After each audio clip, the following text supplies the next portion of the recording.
श्री धन्वंतरी यांच्या स्तवनाने सुरुवात करूयात. धन्वंतरी स्तवन म्हणत आहेत वैद्य माधुरी विटेकर.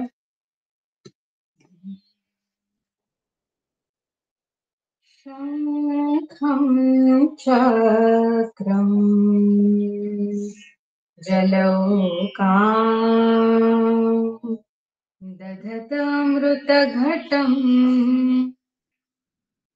चारुदौर्भिः सूक्ष्म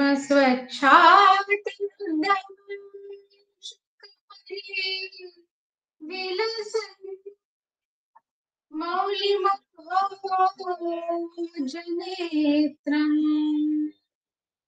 कालाम्भोदो ज्वलाङ्गम्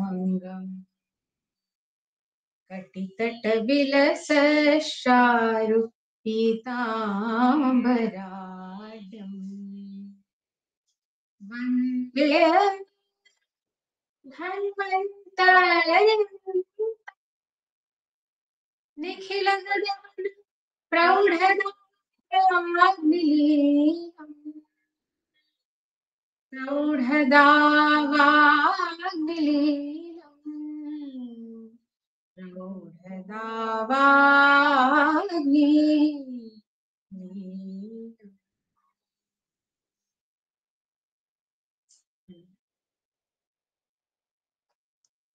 सुरू करूया.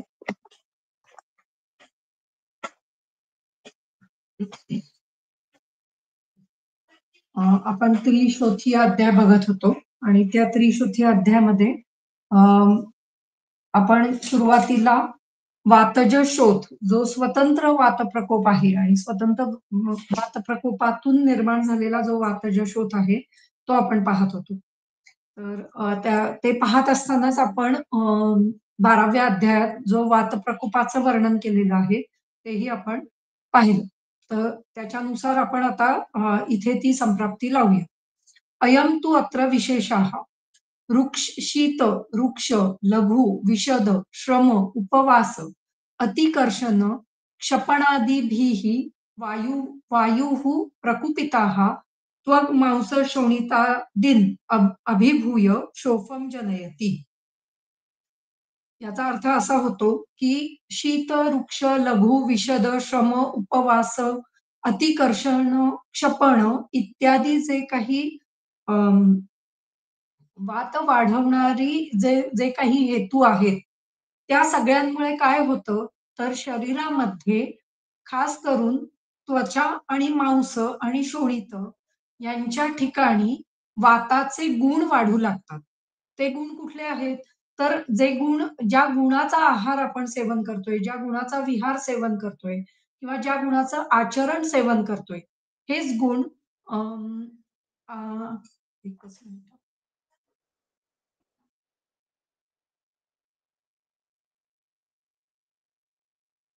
हेच गुण शरीरामध्ये वातप्रकोप करायला कारणीभूत ठरतात.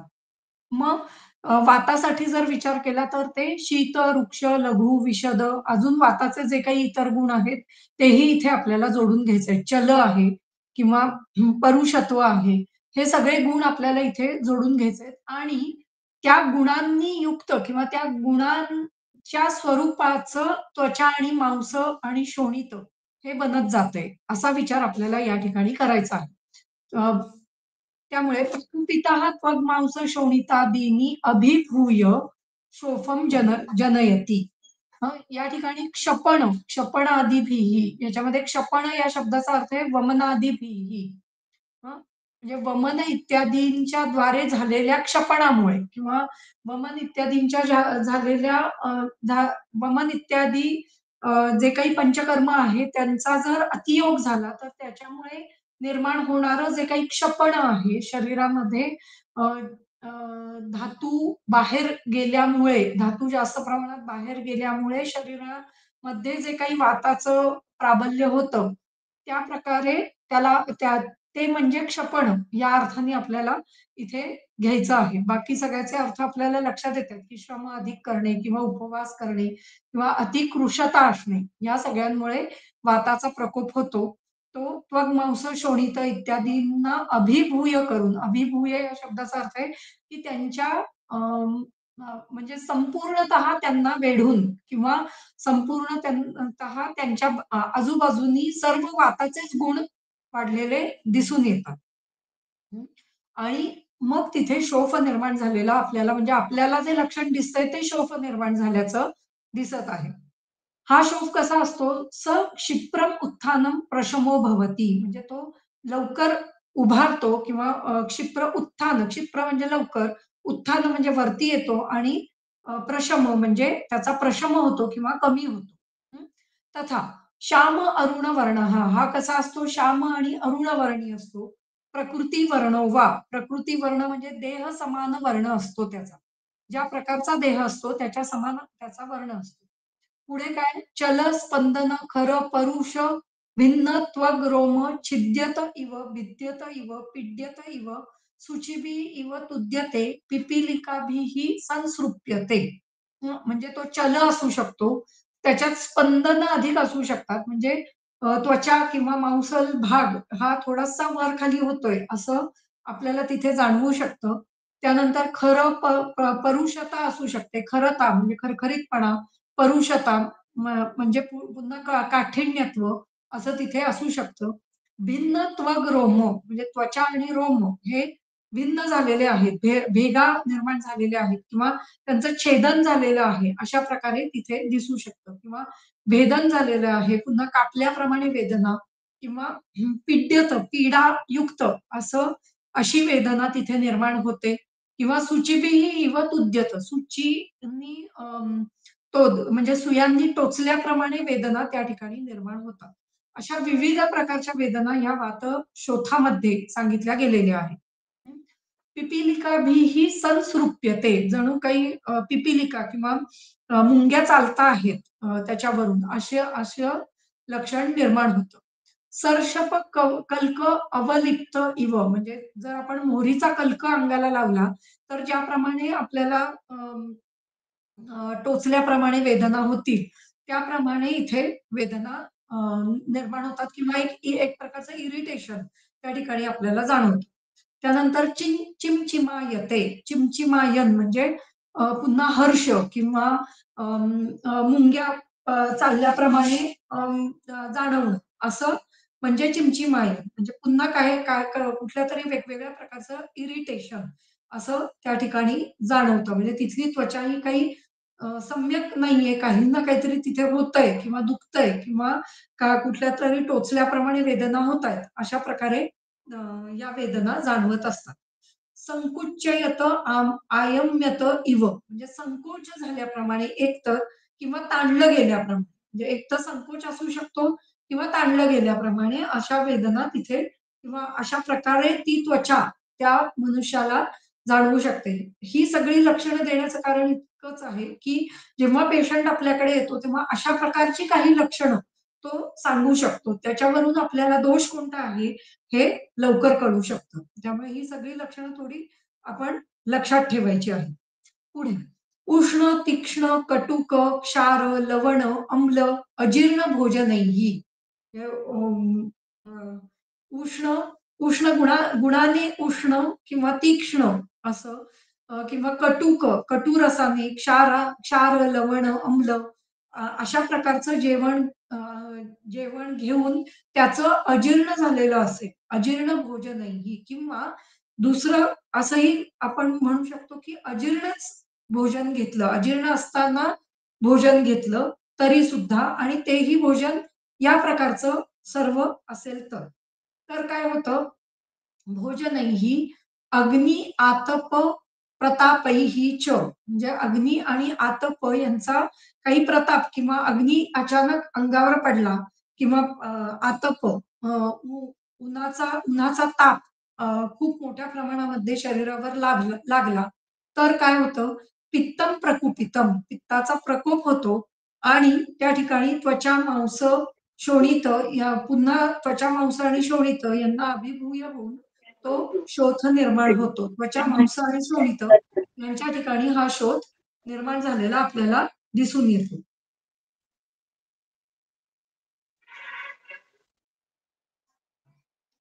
हं.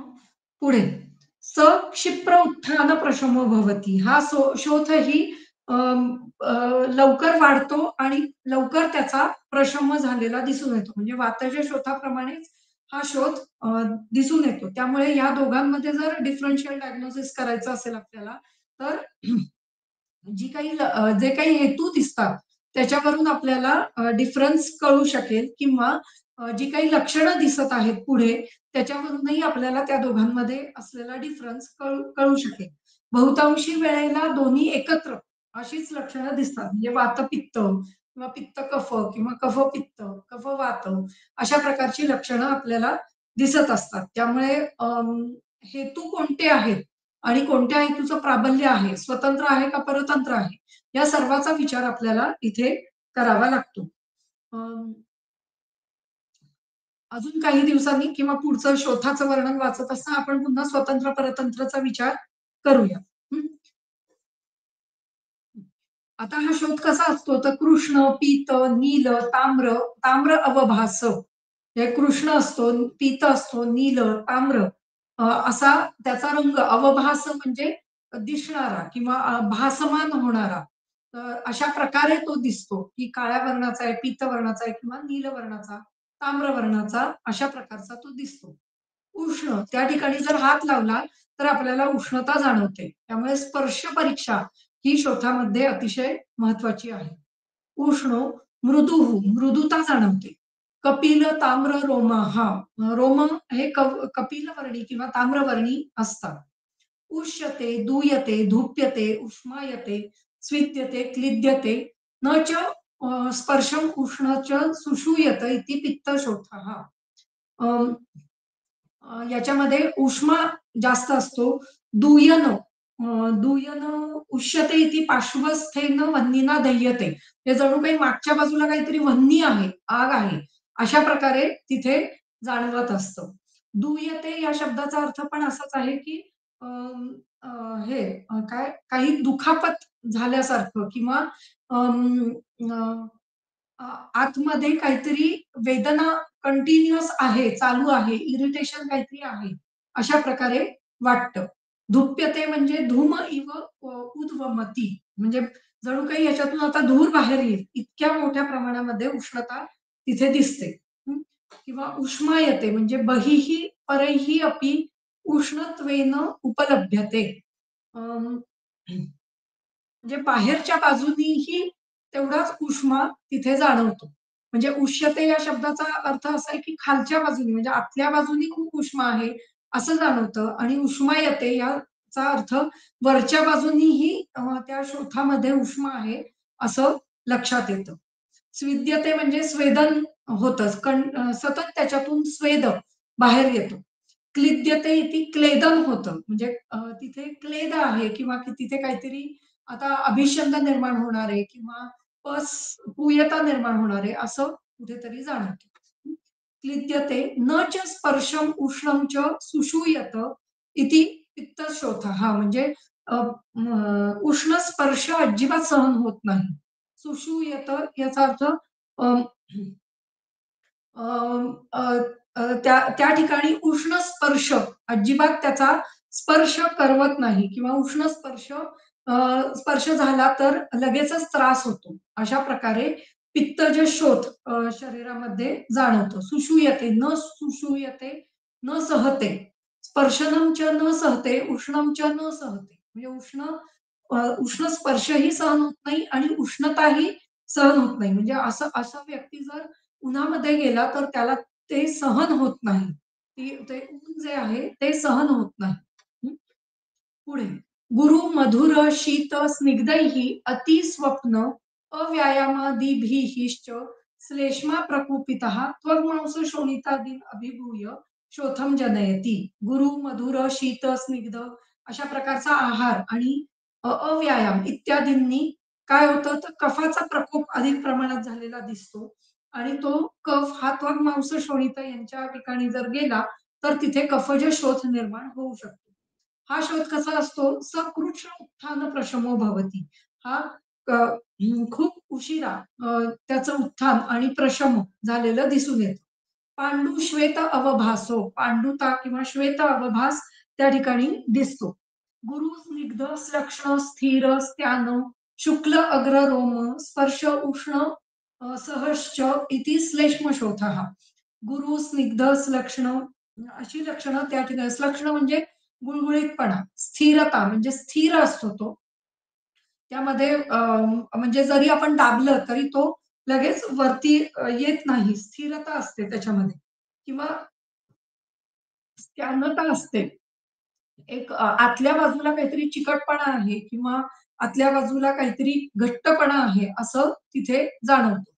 शुक्ल अग्र रोमः त्याच्यावरती येणारे जे काही रोम असतील ते शुक्लवर्णी झालेले दिसून येतात. त्यानंतर स्पर्श उष्ण सह उष्ण सहन करण्याची ताकद या शोथामध्ये असते. त्यामुळे उष्ण जर काही आपण उष्ण पदार्थ लावला किंवा गरम पाण्याच्या पिशवीनी शेकलं तर शेकता येऊ शकतं.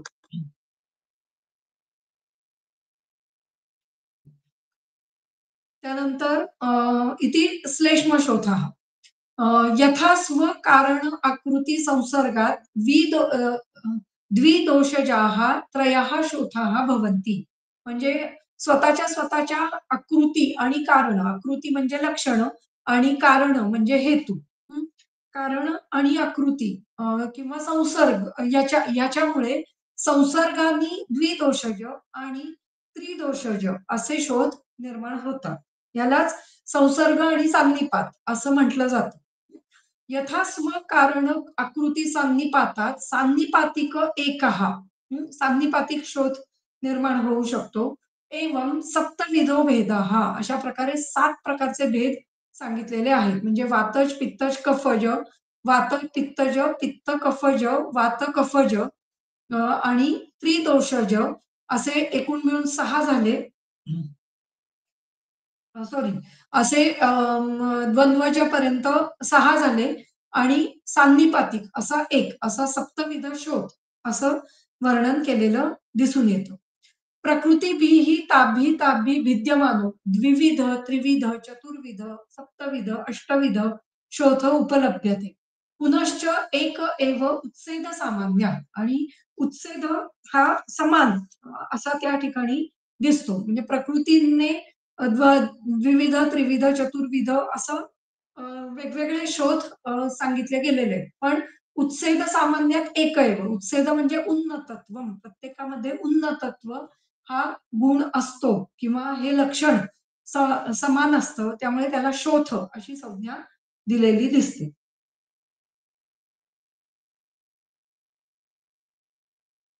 याच्यापुढे आता इथे पुन्हा भवंतीचे अत्र असं म्हणून हेच जे काही वातज, पित्तज, कफज जे आहे हे श्लोक आपल्याला पद्यामध्ये दिलेले दिसतात. तर ह्याला पुनरुक्ती असं म्हणता येत नाही. कारण पुन्हा एकदा तुमच्या मनावर बिंबवण्यासाठी किंवा तुम्हाला लक्षात राहावं यासाठी काही श्लोक हे पुन्हा पद्य या स्वरूपात दिलेले असतात. जे पाठ करायला किंवा समजून घ्यायला अधिक सोपे जातात. म्हणून ते तशा प्रकारे दिलेले दिसतात. पुन्हा श्लोकेन लक्षण अभिधानम प्रायो भावी लक्षण दर्शनार्थम म्हणजे जे काही पुन्हा श्लोकांनी यांचं वर्णन केलेलं दिसतं ते प्रायः भावी लक्षण दर्शनार्थम म्हणजे पुढे काय लक्षण निर्माण होऊ शकतील याचं वर्णन इथे केलेलं आपल्याला दिसतं. श्रूयन्ते यस्य गात्राणि स्वपंती इव रुजंती च म्हणजे ज्याच्या शरीरामध्ये शून्यता निर्माण झालेली आहे. मग ते एकदोषज असेल किंवा संपूर्ण शरीरामध्ये असेल. श्रूयन्ते यस्य च गात्राणि श्रूयन्त इत्यादी. ठीक. श्रूयन्त यस्य गात्राणि स्वपंती इव म्हणजे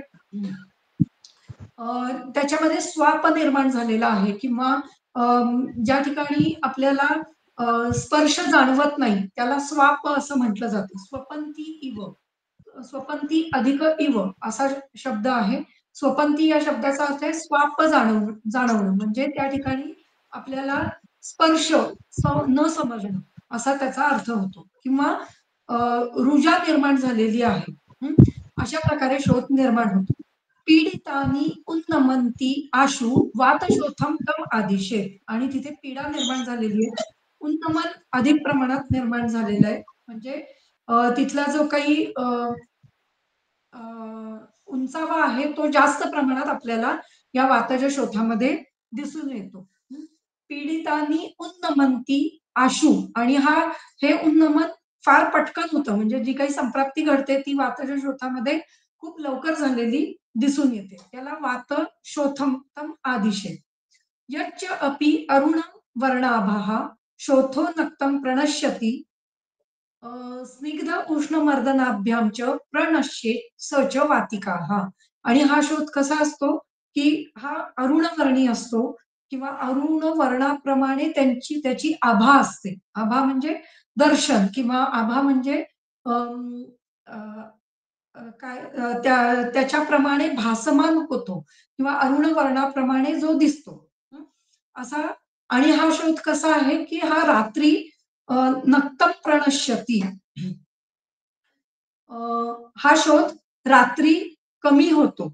नक्तम प्रणश्यती अ, स्नेह उष्ण मर्दनाभ्याम च प्रणश्येत. हं. स्नेहन केल्यानंतर किंवा उष्ण पदार्थांचं सेवन झाल्यानंतर किंवा अ, मर्दन केल्यानंतरही त्याचा नाश होतो. असं असा हा वातज शोथ असा सांगितला गेलेला आहे. पुढे पित्तज शोथाचं वर्णन करतात. यहा पिपासा ज्वरार्थस्य दूयते अथ विदह्यते. म्हणजे अ, ज्याला शोथाबरोबरच पिपासा म्हणजे तृष्णा आणि ज्वर असं निर्माण झालेलं आहे. अशा मनुष्यामध्ये हा जो शोथ आहे तो त्याच्यामध्ये दुय्यता म्हणजे दृष्टी किंवा दुःख, वेदना या अधिक प्रमाणात जाणवतात. हं. किंवा दाहयुक्त त्या वेदना आपल्याला जाणवतात. विदह्यते म्हणजे त्या दाहयुक्त असतात. स्वेदन अधिक प्रमाणात असतं. स्विद्यते, क्लिद्यते, क्लेद निर्माण होतो. म्हणजे त्याच्यामध्ये पूयता किंवा अभिषंदता ही अधिक प्रमाणात निर्माण होऊ शकते. गंधी सपैत्ताः आणि त्याच्यामध्ये दुर्गंध निर्माण होतो. हं.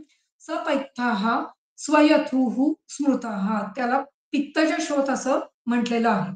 यः पीत नेत्र त्वक् वक्त्र त्वग् पूर्वं मध्यात प्रशूयते. याचं जे काही त्वचा आहे ती अ, हा शोथ असताना शरीरावर किंवा शरीराच्या इतर भागांवर आपल्याला वेगळी लक्षणं काही पाहायला मिळतात. जसं पिपासा आणि ज्वर हे लक्षण हे शरीराच्या इतर भागांवरही पाहायला मिळतं. म्हणजे शोथ जरी देशीय असला किंवा एक देशामध्येच प्रकोप झालेला दिसलेला असला, तरी काही लक्षणं पिपासा किंवा ज्वर यांसारखी लक्षणं ही शरीराच्या इतर भागांमध्ये आपल्याला दिसून येतात किंवा अशा प्रकारची ही लक्षणं आपण सार्वदेहिक लक्षणं ही काही दिसून येतात. त्याप्रमाणेच ही लक्षणं आपण लक्षात घ्यायची आहे, की पीत नेत्रत्व किंवा वक्त्र, वक्त्र म्हणजे अ, मुखभाग हा सगळा पीतवर्णी झालेला आहे किंवा त्वचा ही पीतवर्णी झालेली आहे असं दिसतं. त्यानंतर काय तर पूर्वम मध्यात प्रशूयते. अ, स प्रथम जेव्हा शोथ निर्माण व्हायला सुरुवात झालेली असते, त्यावेळेला मध्यामध्ये जास्त प्रमाणात शून किंवा अधिक वेदना या मध्य भागामध्ये जास्त झालेल्या दिसून येतात. त्यानंतर तनुत्व च अतिसारी च पित्तशोथः स उच्यते आणि त्या ठिकाणची त्वचा ज्या ठिकाणी शोथ निर्माण झालेला आहे, त्या ठिकाणची त्वचा ही तनू किंवा पातळ अशी झालेली दिसून येते आणि कदाचित तो लवकर फुटू शकतो. लवकर त्याच्यातून पूय बाहेर येऊ शकतो. अभिसंधी लवकर होऊ शकतो. त्याचा पाक हा लवकर होऊ शकतो. हं. त्यानंतर अतिसारी म्हणजे अतिसार हे पण एक सार्वदैहिक लक्षण पित्ताच्या शोथामध्ये आपल्याला दिसतं. पुढे शीतः सक्तगतिः यस्तु कंडुमात् पांडुरेव च निपीडितो न उन्नमति श्वयतु स कफात्मका. हां. हा कसा असतो? शीत म्हणजे त्याचा स्पर्श ज्या ठिकाणी शोथ निर्माण झालाय, त्या ठिकाणी स्पर्श हा शीत असतो. सक्त गतीही म्हणजे याची गती ही सक्त असते. हळू-हळू तो वाढत असतो. सक्त म्हणजे जी थांबवलेली आहे किंवा दाबवलेली आहे, अशा प्रकारची ही गती असते किंवा अविसारी, अविसारी असं वर्णन केलेलं आहे अ, टीकेमध्ये किंवा म्हणजे त्याचा विस्तार किंवा त्याचा प्रसार हा लवकर-लवकर होऊ शकत नाही. शनैही शनैही त्याचा विस्तार आपल्याला झालेला दिसून येतो. त्यानंतर कंडुमान खूप कंडूता किंवा खाज त्या ठिकाणी दिसते आणि पांडुरेव जी काही त्वचा आहे ती पांडुयुक्त झालेली दिसते. निपीडितो न उन्नमती जेव्हा आपण त्याच्यावर अ, दाब देतो किंवा पीडा देतो किंवा ते दाबतो त्यावेळेला तो लवकर उन्नमन त्याचं होत नाही. श्वयथुः स कफात्मकः हा शोध कफाचा आहे हे जाणवलं. यस्य शस्त्र, कुशश, छिन्न, शोणितम न प्रवर्तते. जर आपण त्याच्या ठिकाणी अ, शस्त्रकर्म केलं किंवा कुश हेही पूर्वी म्हणजे प्रच्छान करण्यासाठी त्याचा उपयोग केला जायचा. किंवा छिन्न केलं ते त्याला काही अ, जर एखाद्या शस्त्रांनी त्याला प्रच्छान केलं तर काय होतं तर त्याच्यातून शोणित प्रवर्तन होत नाही. कृच्छ्रेण पिच्छास्त्रवती किंवा जर अगदीच स्त्राव आला तर अगदी थोड्या प्रमाणामध्ये पिच्छीला असा स्त्राव बाहेर पडताना दिसून येतो. स चापी कफसंभवाः असा शोध सुद्धा कफसंभव आहे, असं आपण लक्षात घ्यायचं आहे. अशाच प्रकारे निदान आकृती संसर्गात श्वयथू स्याद्विदोषजः अशाच प्रमाणे वातपित्तज किंवा वातकफज किंवा कफपित्तज असे शोध आपल्याला लक्षात घ्यायचे आहे. सर्वाकृतीही सन्निपातात शोथो व्यामिश्र हेतुजाः आणि सर्व आकृतींनी युक्त म्हणजे आतापर्यंत जे वातज, पित्तज, कफज यांचं वर्णन स्वतंत्र स्वतंत्र शोथांचं वर्णन केलेलं आहे. त्यामध्येच जर स्वतंत्र हेतूंनी, स्वतंत्र लक्षणांनी असं त्रिदोषज शोध झाला, तर त्याला सान्निपातिक शोध असं म्हटलं जातं. म्हणजे वाताचे हेतू दिसतायत, ते वेगळे आहेत. पित्ताचे हेतू दिसतायत, ते वेगळे आहेत आणि कफाचे हेतू दिसतायत, पण शोथ मात्र तिन्ही दोषांनी युक्त असा दिसतो आहे. त्याच्यात लक्षणं तिन्ही दोषांची आहेत. म्हणजे तिथे शूलही तितक्याच प्रमाणात आहे, दाहही तितक्याच प्रमाणात आहेत आणि तो सक्त अशा प्रकारे जर असेल, तर त्याला आपण सान्निपातिक शोथ असं नाव देऊ शकतो. त्याला त्याच्यामध्ये व्यामिश्र हेतू असतात. तरी पण हे स्वतंत्र अशा स्वरूपाचेच असतात. आपल्याला सगळ्याचे स्वतंत्र हेतू वात, पित्त, कफज हे सगळ्याचे स्वतंत्र हेतू आपल्याला दिसतात. त्रिदोषज जो शोथ असतो, तो सान्निपातिकपेक्षा वेगळा असतो.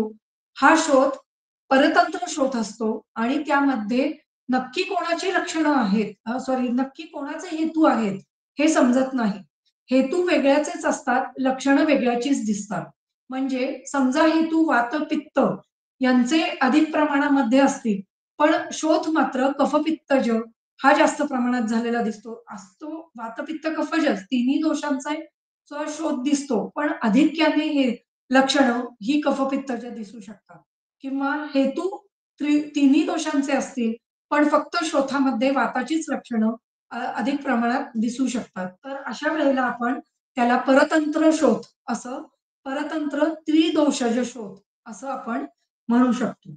पण या ठिकाणी जी लक्षणं दिलेली आहेत ती स्वतंत्र शोथाची आहेत. स्वतंत्र वातज शोथ, स्वतंत्र पित्तज शोथ, स्वतंत्र कफज शोथ, स्वतंत्र सान्निपातिक शोथ असं आणि स्वतंत्र द्वंद्वज शोथ अशी लक्षणं ही आपण इथे लक्षात घ्यायची आहेत. पुढे याच्यातलं बरचसं घेतलेलं आहे. एकदा पुन्हा वाचू. "श्रूयन्त इत्यादी पुन्हा श्लोकेन लक्षण अभिधानम प्रायो भावी लक्षण दर्शनार्थम." हे पुन्हा श्लोकांनी जे वर्णन केलेलं आहे ते भावी लक्षणं दाखवण्यासाठी आपल्याला वर्णन केलेलं आहे. स्वपंती इव इति निर्वेदनम. स्वपंती म्हणजे वेदना काही नसतात किंवा जाणीवच नसते त्याची. त्याच्यामध्ये संवेदनाच नसतात. एतेन वायोः चलत्वेन क्षणाच्च तत् अभावा इति नेयाः. म्हणजे जे काही वाताचा जी लक्षणं सांगितलेली आहेत, ती क्षणात क्षणात त्या रुजा अभाव अशी अशा स्वरूपाची आपण जाणायची आहेत किंवा क्षणामध्ये आपल्याला तिथे वेदना जाणवतायत, पण क्षणामध्ये वेदना कमी झालेल्या आहेत. क्षणात स्वपंती, क्षणात रुजंती असं आपण तिथे लक्षात घ्यायचंय. मध्यात इति शरीर मध्यात म्हणजे पूर्वं मध्यात प्रसूयत. इथे मध्यात या शब्दाचा अर्थ त्या शोथाच्या शरीराच्या मध्यात असा अर्थ आपल्याला घ्यायचा आहे. किंवा दुसरा असाही अर्थ घेता येतो, की शरीराच्या मध्यभागामध्ये हा शोथ हा जास्त प्रमाणात झालेला दिसून येतो. म्हणजे ज्या ठिकाणी पित्ताचा पित्ताचं आधिक्य असतं शरीर मध्यभागामध्ये, त्या ठिकाणी म्हणजे आमाशयापासून ते खाली नाभीपर्यंत या भागामध्ये आपल्याला जास्त प्रमाणामध्ये हा शोथ आलेला दिसून येतो. त्यामुळे शरीराच्या कोणत्या भागामध्ये शोथ झालेला आहे त्याच्यावरूनही आपण शोथामध्ये कोणती लक्षणं आहेत किंवा कोणाची लक्षणं आहेत किंवा कुठल्या दोषांचं आधिक्य आहे हेही आपण लक्षात घेऊ शकतो. सक्त गतीही ती अविसारी म्हणजे ज्याचा प्रसार अधिक प्रमाणात होत नाही त्याला सक्त गती म्हणतात. शस्त्रकुश छिन्नात इति शस्त्रकुश कृतात छेदात शस्त्र किंवा कुश इत्यादींनी छेद निर्माण करणं त्याला शस्त्रकुश छिन्नात असं म्हटलेलं आहे. पुढे पुढचं लक्षण जे दिलंय ते उपद्रवाचं दिलेलं आहे. यस्तु पादाभिः निवृत्तः शोथः सर्वांगो भवेत्. जो अं, यस्तु पादाभिः निवृत्तः शोथः सर्वांगो भवेत्. जंतोः स च सुकष्टः स्यात् प्रसृतः स्त्रीमुखाच्च यः. यश्चापि गुह्यप्रभवाः स्त्रिया वा पुरुषस्य वा स च कष्टतमो नेयः यस्य च यस्य स्यु उपद्रवाः. आता या ठिकाणी असाध्य शोथाची लक्षणं ही अधिक वर्णन केलेली दिसतात. यस्तु पादाभिः निर्वृत्तः शोथः सर्वांगो भवेत म्हणजे पादापासून सुरू होऊन संपूर्ण सर्वांगापर्यंत पसरलेला जो शोथ आहे तो असाध्यकडे जाणारा आहे असं मानायचं.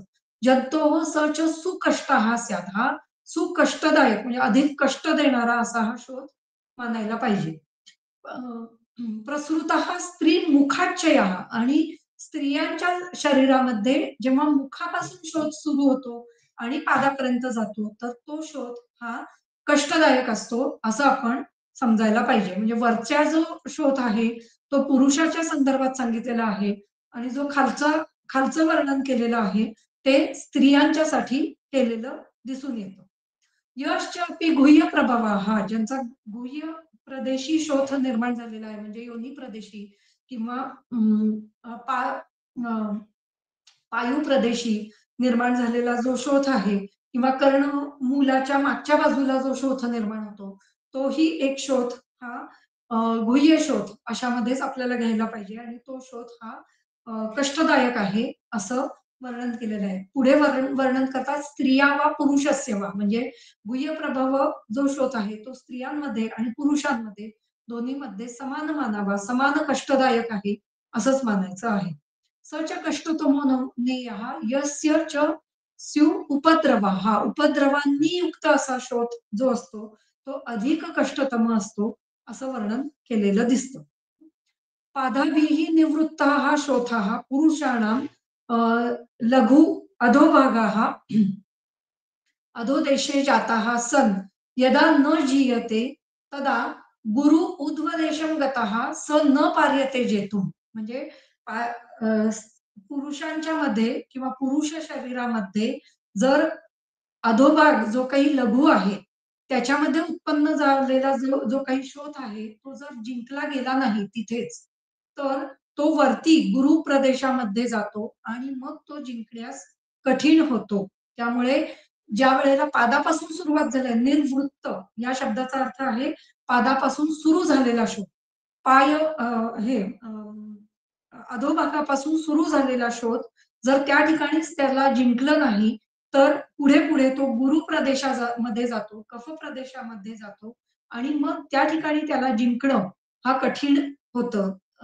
गुरु उध्वदेशं गतः स न पार्यते जेतुं. यो हि लघौ प्रदेशे जेतुं न पार्यते स गुरु प्रदेशगतो नितरां न पार्यते. जो लघु प्रदेशामध्ये जो शोध आपल्याला जिंकणं शक्य होत नाही, तो गुरु प्रदेशात गेल्यावर मात्र अजिबातच शक्य होऊ शकत नाही. एवं प्रसृतः स्त्रीमुखाच्च य इति अपि ज्ञेयम्. अशा प्रकारेच स्त्री शरीरामध्ये सुद्धा जो गुरु प्रदेशात निर्माण झालेला शोथ आहे, तो जर आपण जिंकू शकलो नाही, तर जो लघु प्रदेशात गेलेला शोथ आहे. कारण स्त्रियांचा प्रमुख भाग हा योनी प्रदेश आणि जो काही वाताचं स्थान आहे, अपान वायूचं स्थान आहे, त्या ठिकाणी अ, अधिक प्रमाणात आहे आणि तो भाग हा अतिशय महत्वाचा असतो. तर त्या ठिकाणी गेलेला शोथ हा जिंकणं हा अजून अवघड जातं. त्यामुळे स्त्रियांच्या शरीरामधले मध्ये मुखापासून सुरू होणारा आणि पुरुषांच्या शरीरामध्ये पादापासून सुरू होणारा आणि मुखापर्यंत गेलेला असा शोध हा जिंकणं हा कठीण आहे, असं वर्णन केलेलं आहे. वचनं ही अधोभागो गुरु स्त्रीणाम ऊर्ध्वः पुंसां गुरुस्तथः. कारण सुश्रुताचार्य म्हणतात, की अधोभागो गुरुः स्त्रीणाम. स्त्रियांचा अधोभाग हा गुरु असतो आणि पुरुषांचा अं, जो ऊर्ध्व भाग आहे तो गुरु असतो. त्यामुळे स्त्री शरीरामध्ये जर वरच्या लघु भागामध्ये सुरू झालेला शोध हा जर आपण लवकर जिंकला नाही, तर अधोभागात म्हणजे गुरु भागामध्ये गेलेला शोध जिंकणं हा कठीण जातं. त्यामुळे अ, ही जी सुश्रुताचार्यांनी दिलेली ओळ आहे, ती अतिशय महत्वाची आहे. अधोभागो गुरु स्त्रीणाम ऊर्ध्व भागः उध्वः पुंसां गुरुस्तथा. त्यामुळे स्त्री शरीराकडे आपण जो काही त्यांचा अधोभाग आहे, ह्याच्यावर लक्ष ठेवणं गरजेचं आहे आणि पुरुष शरीरामध्ये अ, ऊर्ध्व भाग यामध्ये होणारे रोग हे अतिशय काळजीपूर्वक हाताळणं हे आवश्यक आहे. हे जे काही आहे याला अतिदेश तंत्रयुक्ती असं म्हणतात.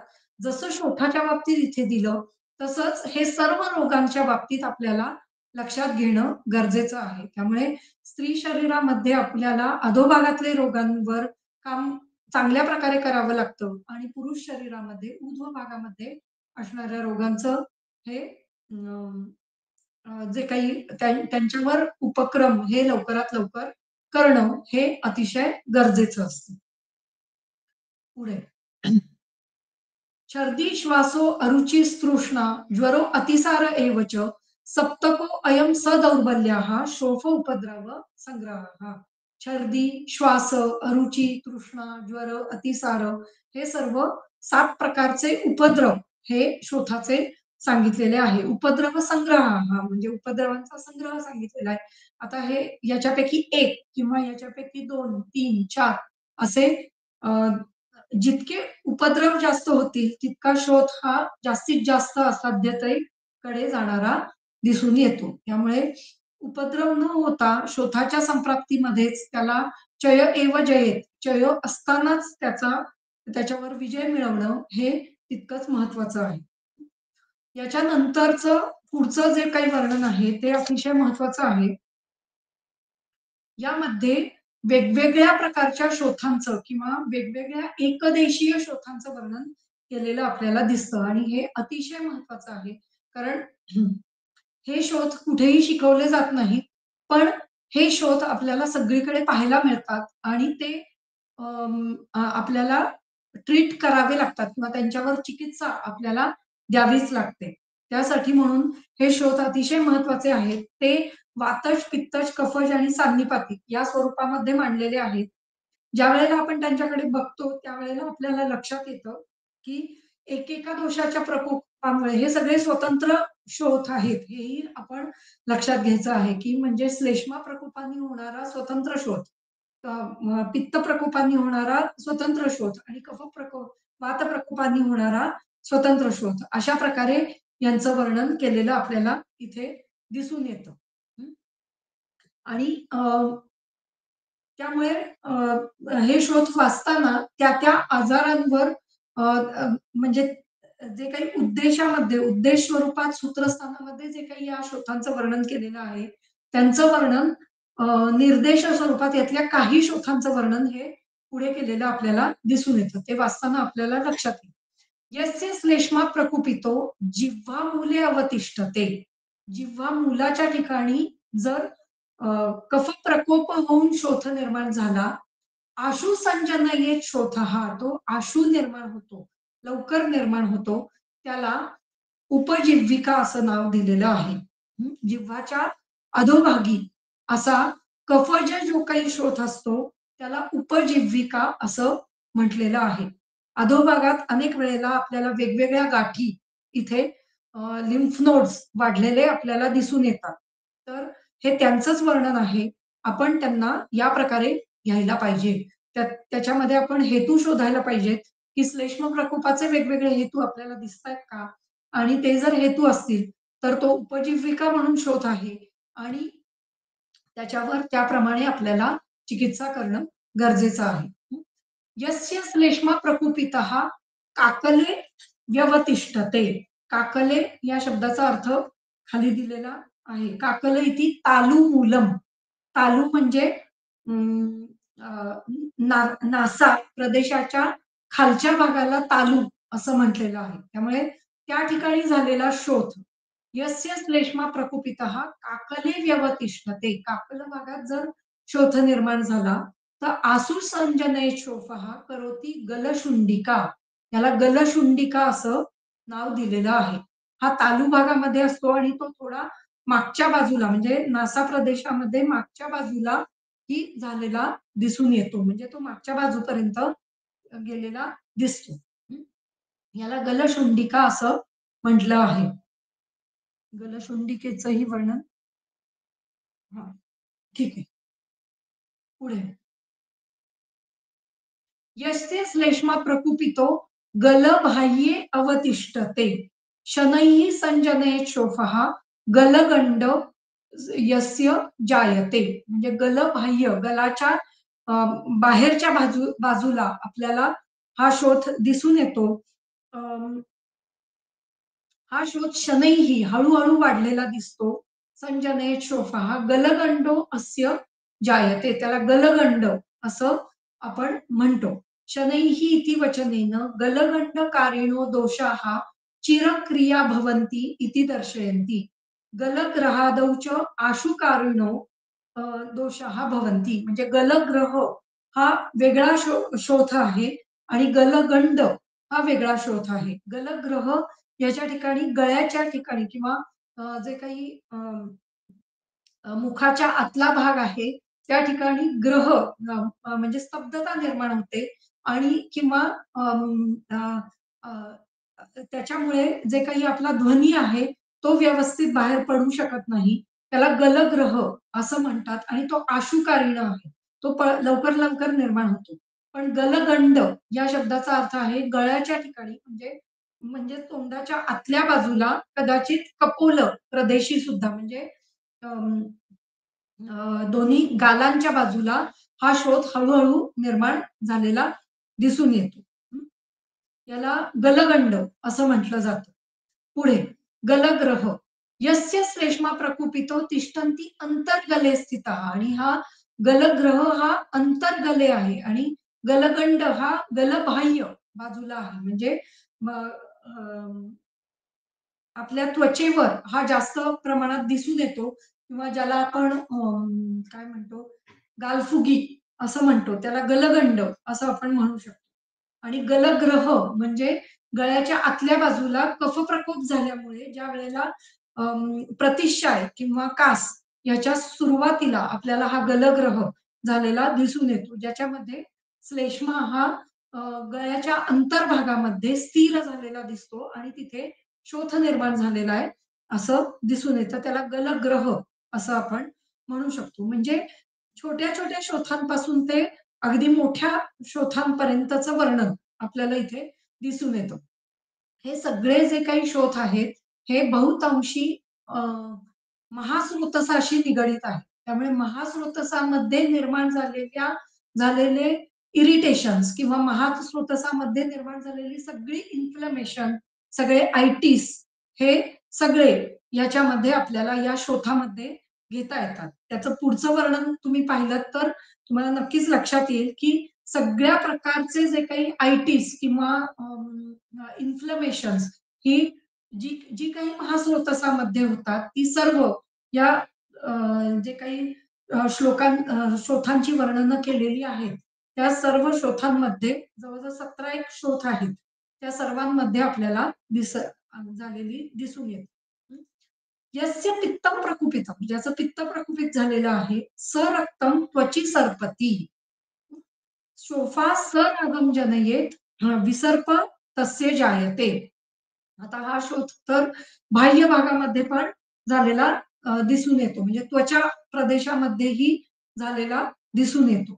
त्यामुळे ज्या ठिकाणी इरिटेशन, आयटिस किंवा इन्फ्लमेशन आहे, त्या ठिकाणी आपल्याला शोथ ही संप्राप्ती लावता येते. तर विसर्प म्हणजे ज्याला आजच्या भाषेमध्ये हर्पीस असं नाव दिलं गेलेलं आहे. तो शोथ म्हणजे अ, पित्तामुळे झालेला यस्य पित्तम प्रकुपितम सरक्तम रक्तासह त्वचेमध्ये विसर्पण करतं.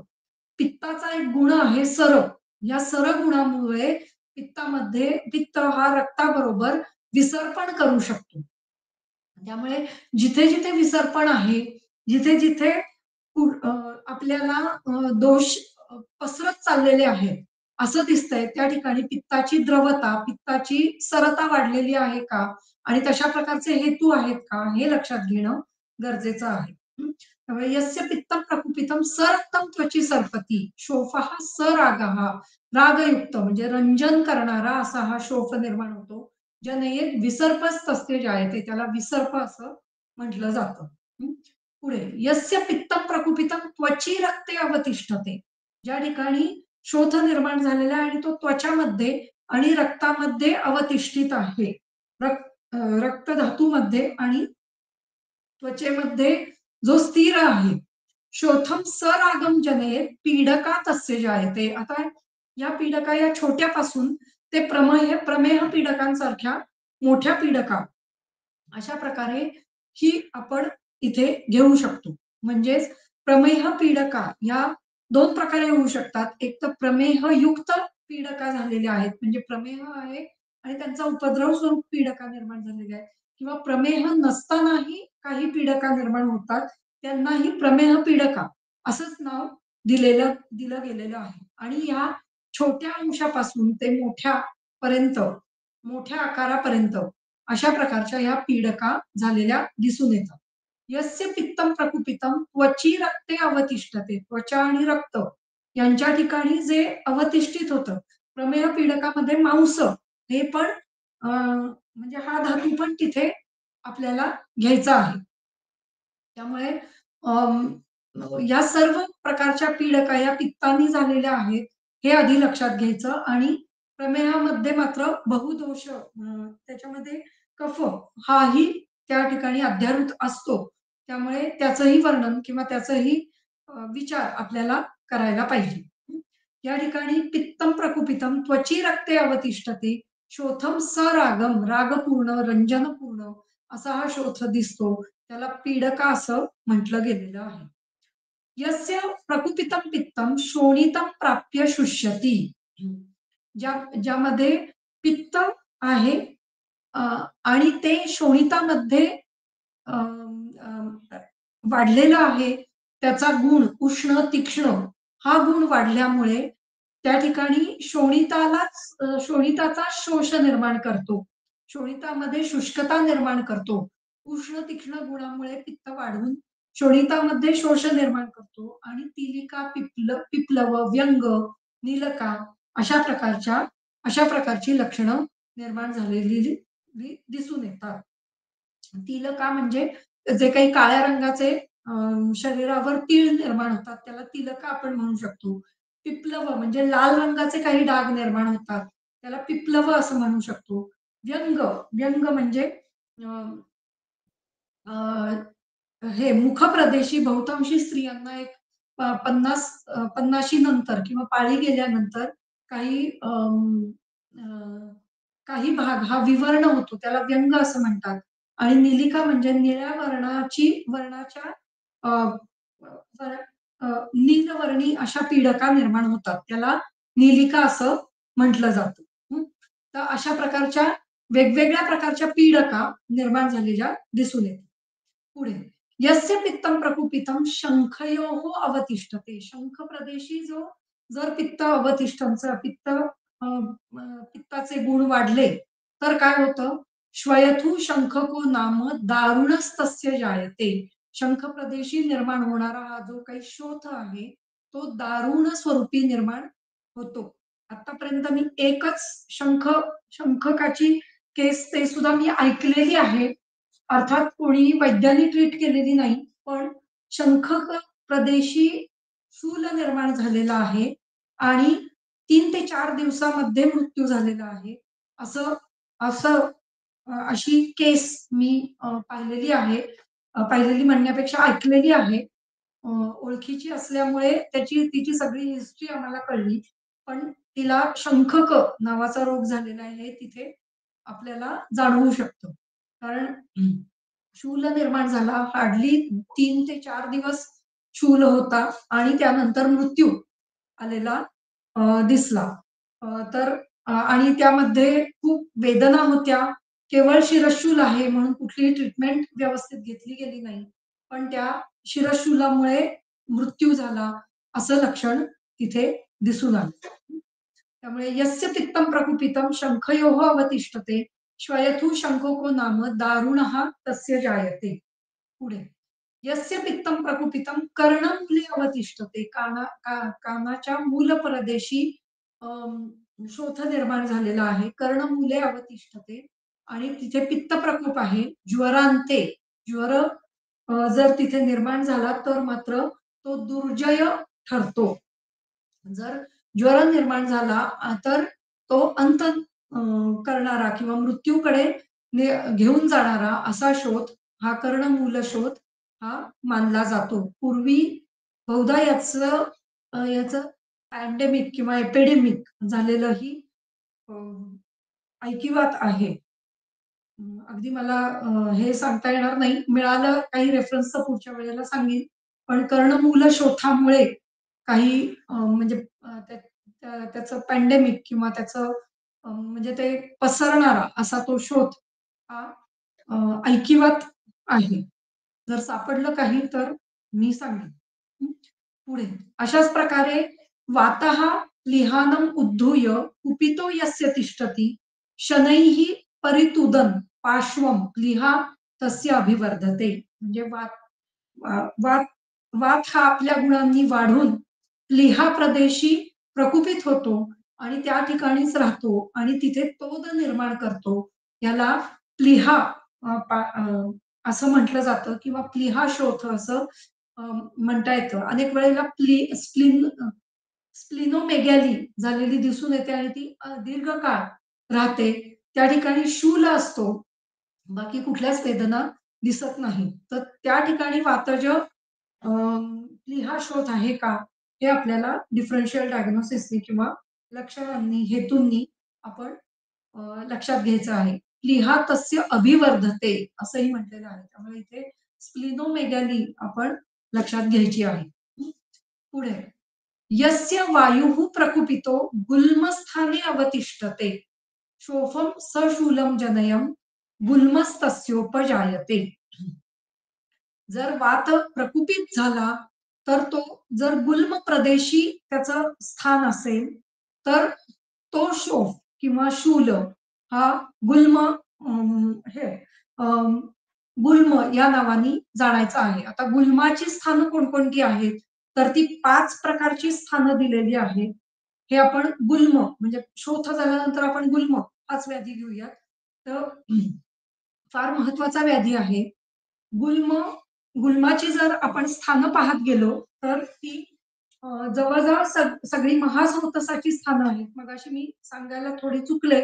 शोथ हा शरीराच्या कोणत्याही भागामध्ये झालेलं कोणतंही इरिटेशन, कोणतंही इन्फ्लमेशन किंवा कोणतंही आयटिस असं आपण मानू शकतो.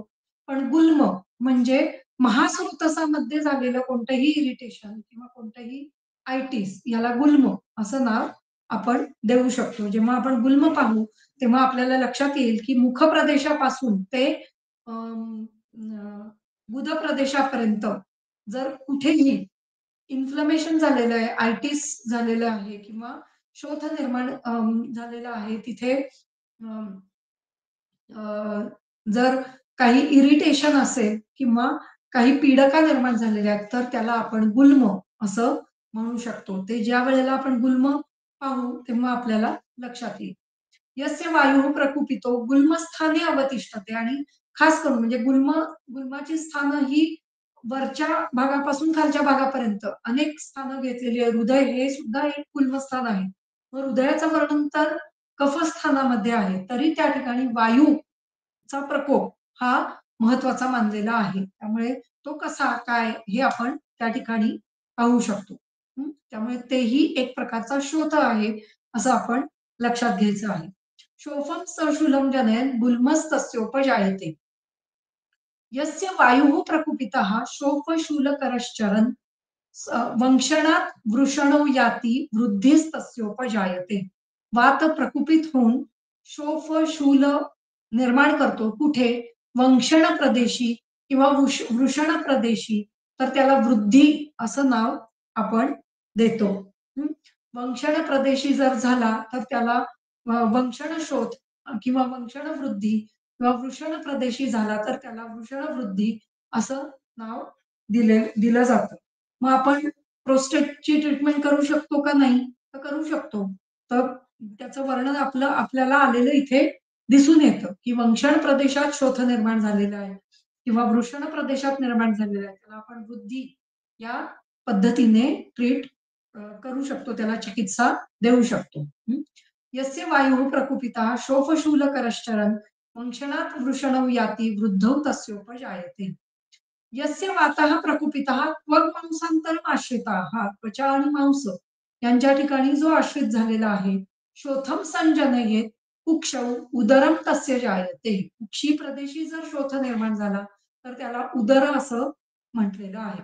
या सर्वांचं वर्णन म्हणजे आता उद्देश तंत्रयुक्तीने याचं छोटंसं वर्णन किंवा अगदी फक्त इंट्रोडक्टरी वर्णन या ठिकाणी केलेलं आपल्याला दिसून येतं.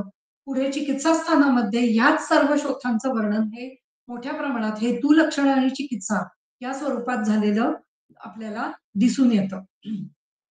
या ठिकाणी आपण अं, अ, आपल्या लक्षात येतं की शोथ या व्याधीचं वर्णन कुठेही चिकित्सा स्थानामध्ये वेगळं केलेलं नाही.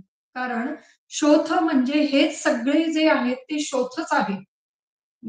उदर किंवा गुल्म किंवा पुढे जाऊन काही अर्बुद, मांस, अधिमांस हे सर्व जे काही आहेत ते शोथच आहेत. त्यामुळे त्या सर्वांचं वर्णन हे शोथाच्या अंडरच घ्यायला पाहिजे. त्यामुळे शोथाचं वेगळं वर्णन केलेलं नाही.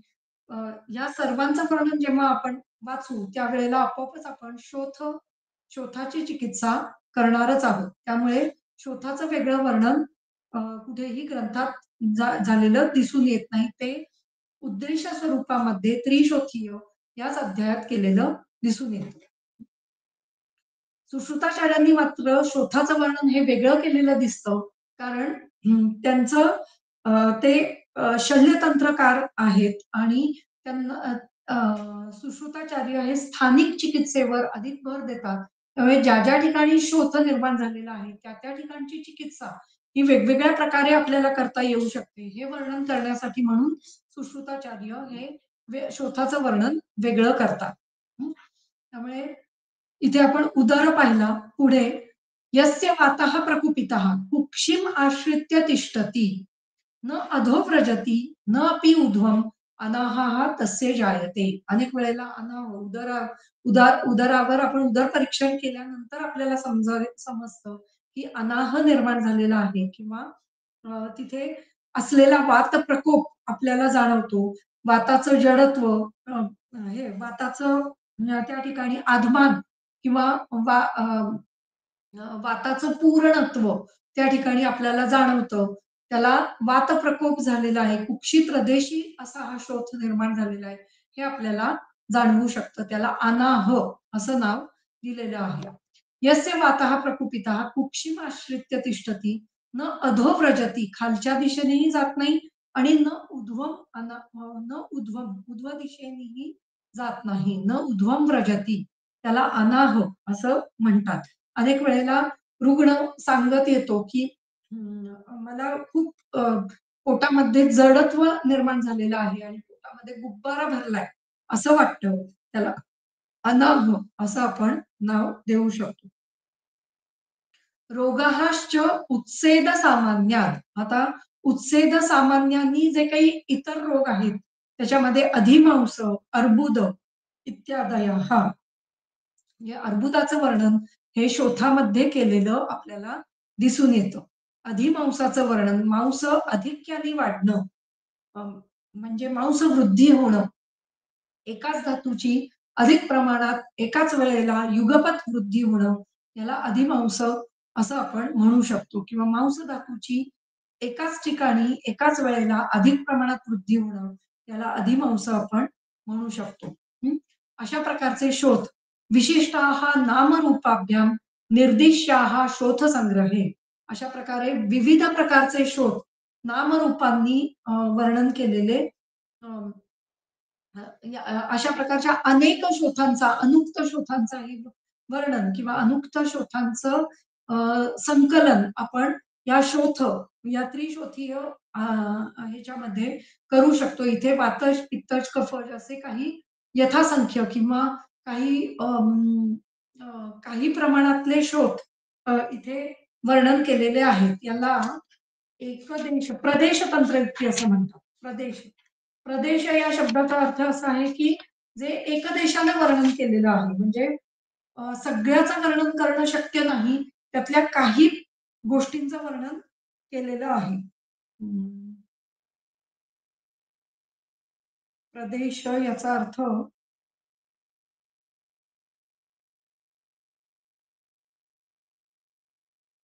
पटकन सापडत नाहीये. शेवटच्या पानावर सिद्धिस्थानाच्या अगदी शेवटी तंत्रयुक्तींचं वर्णन केलेलं आहे. त्याच्यामध्ये प्रदेश तंत्रयुक्ती आहे. प्रदेशो नाम यत् बहुत्वाद अर्थस्य कास्नेन अभिधातुम् अशक्यम एकदेशेन अभिधीयते. म्हणजे खूप प्रकारचं वर्णन करायचंय. बहुत्वाद अर्थस्य. खूप मोठ्या प्रमाणाचं वर्णन आहे. पण ते एक देशाने वर्णन करणं शक्य होत नाहीये. दाखवते मी इथे.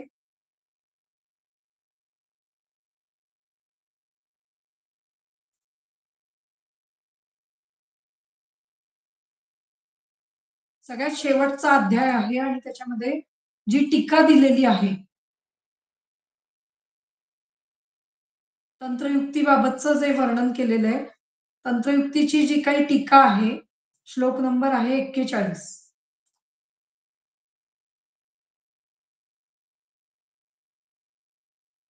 याच्यामध्ये प्रदेश तंत्रयुक्तीचं वर्णन केलेलं आहे. प्रदेश.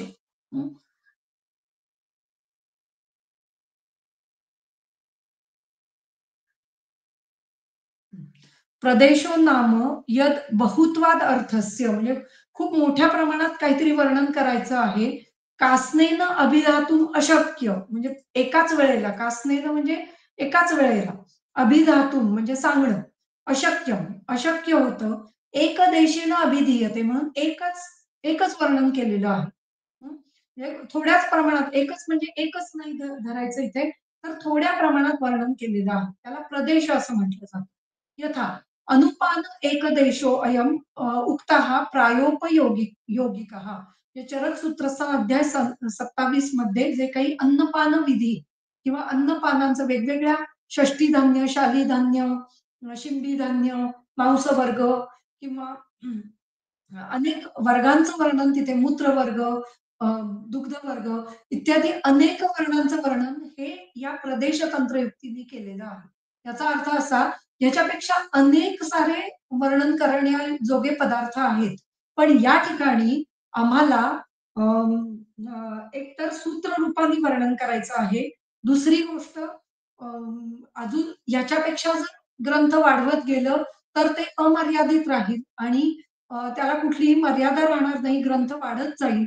आणि मग तो वाचण्यास कठीण जाईल या हेतूने प्रदेशतंत्रयुक्तीद्वारे सूत्ररूपानेच आणि काही जे प्रायोपयोगी का म्हणजे उपयोगी, प्रामुख्याने उपयोगी अशा गोष्टींचं वर्णन हे या ठिकाणी केलेलं आपल्याला दिसून येतं. त्यामुळे प्रदेशतंत्रयुक्ती ही आपल्याला लक्षात ठेवायची आहे. जिथे-जिथे अशा प्रकारचं वर्णन केलं जातं, त्याला प्रदेशतंत्रयुक्ती असं म्हटलं जातं. तर इथे शोथांचं वर्णन सुद्धा या प्रदेशतंत्रयुक्तीने केलेलं आपल्याला दिसून येतं. ज्याच्यामध्ये काही थोड्याच गोष्टींचं वर्णन केलेलं दिसतं आहे.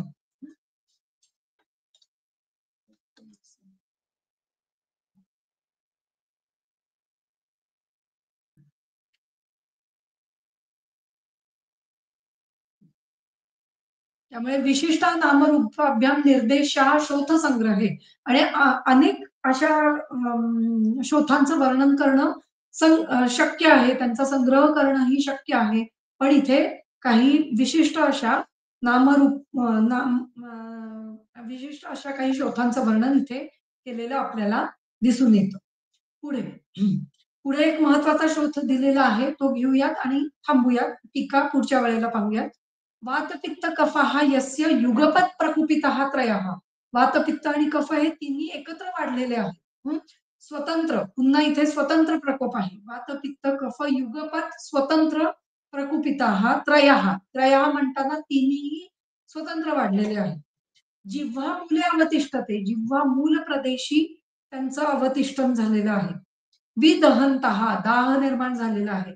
समूर्छितः मूर्छा तिथे निर्माण झालेली आहे किंवा अतिरिक्त प्रमाणात समूर्छिता इथे अतिरिक्त प्रमाणामध्ये ते वाढलेले आहेत. ते इतक्या मोठ्या प्रमाणात वाढलेत की आता ते म्हणजे शक्य होत नाहीये ते. त्याचा जे काही आवाका आहे तोही खूप मोठा आहे. जनयंती भृशम शोथम मोठ्या प्रमाणात शोथ निर्माण झालेला आहे. वेदना याहाश्च पृथग्विधाः आणि खूप मोठ्या प्रमाणात वेदना निर्माण झालेल्या आहेत. तम शीघ्रकारिणम हा शोध शीघ्रकारी आहे. याची चिकित्सा लवकरात लवकर करणं गरजेचं आहे. रोगम रोहिणी इति विनिर्दिशेत याला रोहिणी असं नाव दिलेलं आहे. त्रिरात्रं परम तस्य जंतोः भवति जीवितम या जर हा शोध आपण योग्य वेळेत त्याची चिकित्सा केली जात नाही तर 3 रात्री हे एवढंच त्याचं जीवन आहे हे आपण लक्षात घ्यायचं आहे. त्रिरात्रं परमं तस्य जंतोः भवति जीवितम 3 रात्रीपर्यंतच तो मनुष्य जिवंत राहू शकतो. कुशलेन तू अनुत्क्रांता क्षिप्रम संपद्यते सुखी आणि कुशलतेने जर याच्यावर चिकित्सा केली गेली तर लवकरच हा शोध कमी होतो आणि शोध कमी होतो म्हणण्यापेक्षा त्याच्यावर लवकर उपाय किंवा जो मनुष्य आहे तो सुखी होऊ शकतो. मग या ठिकाणी शस्त्रकर्म हे सगळ्यात महत्वाची गोष्ट इथे आहे किंवा महत्वाचा उपक्रम आहे. तो शोध काढून टाकणं हा गरजेचा आहे. आता या शोधाचं वर्णन जर पाहिलं तर या ठिकाणी जिव्हा मुलाच्या ठिकाणी झालेला अर्बुद हा आपण इथे लक्षात घेऊ शकतो. त्यामुळे हे जे शोध आहेत त्यांचं वर्णन अतिशय छोट्या पीडिकेपासून ते अर्बुद, अधिमांस इत्यादींपर्यंत ह्या शोथांचं वर्णन केलं गेलेलं आहे असं आपण इथे लक्षात घ्यायचं आहे. आणि शोथ म्हटलं की त्वचा किंवा रक्त, मांस, शोणित यांच्या ठिकाणी निर्माण होणारी कोणतंही इरिटेशन, कोणतीही पीडका ही शोथ असते असं आपण लक्षात घ्यायचं आहे. आणि गुल्म म्हणजे महास्रोतसामध्ये निर्माण होणारे वेगवेगळे शोथ किंवा वेगवेगळ्या प्रकारचे पीडका या आपण तिथे लक्षात घेऊन त्याच्यावरची चिकित्सा करायची आहे. तर या ठिकाणी आपण थांबूयात आणि पुढे आपण या जे काही वेगवेगळ्या प्रकारचे शोध आहेत त्यांच्यावरची टीका वाचून पुढे जाऊया.